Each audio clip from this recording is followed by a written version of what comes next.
ah ma fahanti صح inkastoo maalmihii ugu dambeysay ay yacni wiilkeeda ay xanuunka ay la daryeelayso ma fahmi صح marka ma tegin horta tegis haddii la dhaho laakiin markii u horeysay waa la hadlay mar badan waan wada hadal jirnay ma صح fahanti صح wiilkeeda kaa isku fiicannahay adii xiriir oo si fiicana noo dhexeeya oo walaaltinimo aad u weyn صح marka wixii ka dambeeyena wiilkay la tacaalaysay ma fahmi صح marka waa iska warhaynay yacni tegis aan u tageen ma jirin laakiin معناها gabadhana ولا حريري جستي waa la xiriiri jirta adii hal maraan la hadlay runta rabaa jecel hal maraan la hadlay صح halkaas marna marka u horeysle ma ahan mar kasto aniga xaaladiisa waa kala hadli jiray haddii aan ku arko inuu xanuunsado oo kale yarka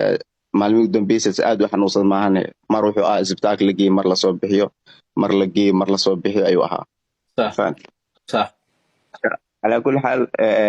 zamzamna maasha allah gabar fiican waaye walaaltimada wax ka taqaano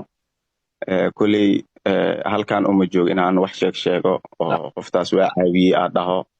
oo saasa wax u qabtay aad dhaho layguma baranin ma fahanti صح marka ugu dambeysayna ay uu wiilka geeriyoonayo allah u naxariistane anoo isbitaalku jiro sariirtaan ku jiifa u tacsiyeeyey waa u sheegay idan ilaah ku caafiya dhahday ma fahanti صح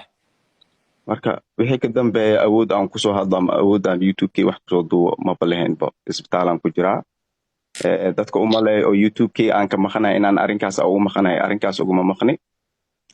youtube-ka anigaa leh xilligaara wax soo gelinaa xilligaarawan wax ma soo gelinaya صح واي صح intii washams igu qaaday ama subscribe iga dhahday aan subscribe dhahday ama si khaldan wax